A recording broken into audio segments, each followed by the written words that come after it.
So marami pang mga uh, bagay na nasa ere pa lang, no? And yet naglalabas na ng statement. Malinaw naman ang objective para i-discredit.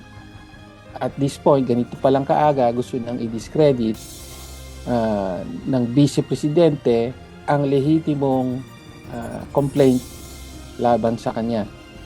Speculation o haka-haka, ganyan inilarawan ni House Deputy Minority Leader at ACT Teachers Party List Representative Antonio Tino ang pinakahuling pahayag ni Vice President Sara Duterte kaugnay ng posibleng impeachment complaint na ihahain laban sa kanya.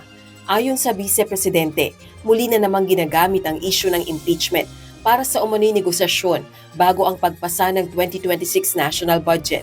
Hindi na umano siya nagulat nang mabanggit ng ilang House members ang isang panibagong impeachment complaint dahil pamilyar ang timing.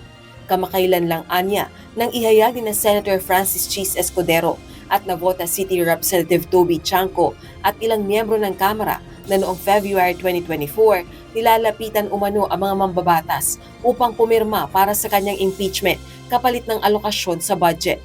Bunsod nito, nabunyag na pera umano ang nagpatakbo sa reklamo at hindi prinsipyo.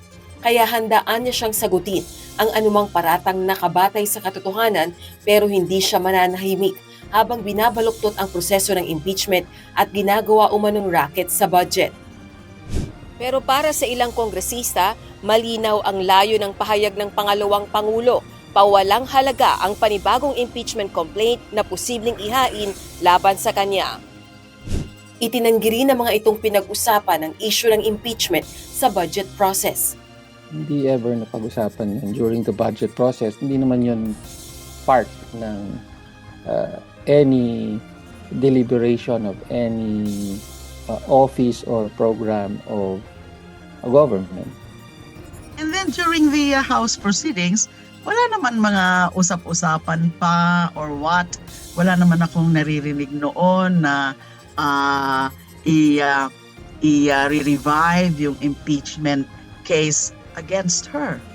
Binigyang diin ng dalawang House Deputy Minority Leaders na hindi pa lusot sa pananagutan ang Vice Presidente at dapat magpaliwanag sa issue ng umano'y maling paggamit ng milyong pisong halaga ng confidential funds nito.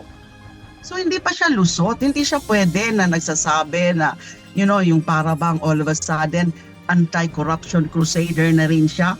Because she has her own issues. May I repeat, she has her own serious issues of corruption, of accountability that she has not really responded to properly and clearly na kailangan din niyang managot. Si De Lima ay tagapagsalita ng complainants sa unang impeachment complaint na inihain sa Kamara noong 19th Congress laban kay VP Duterte. Samantalang si Tino naman ay isa sa complainant sa ikalawang reklamong impeachment. Handa ang dalawang mag-endorso ng panibagong impeachment complaint laban sa Vice Presidente. Sa February 6, 2026 naman, maaaring simula ng paghahain ng panibagong reklamong impeachment laban kay VP Duterte ayon sa desisyon ng Korte Suprema. Rosa Licoz, UNTV News and Rescue. Diyos ang aming sandigan, serbisyo publiko ang aming pinahahalagahan.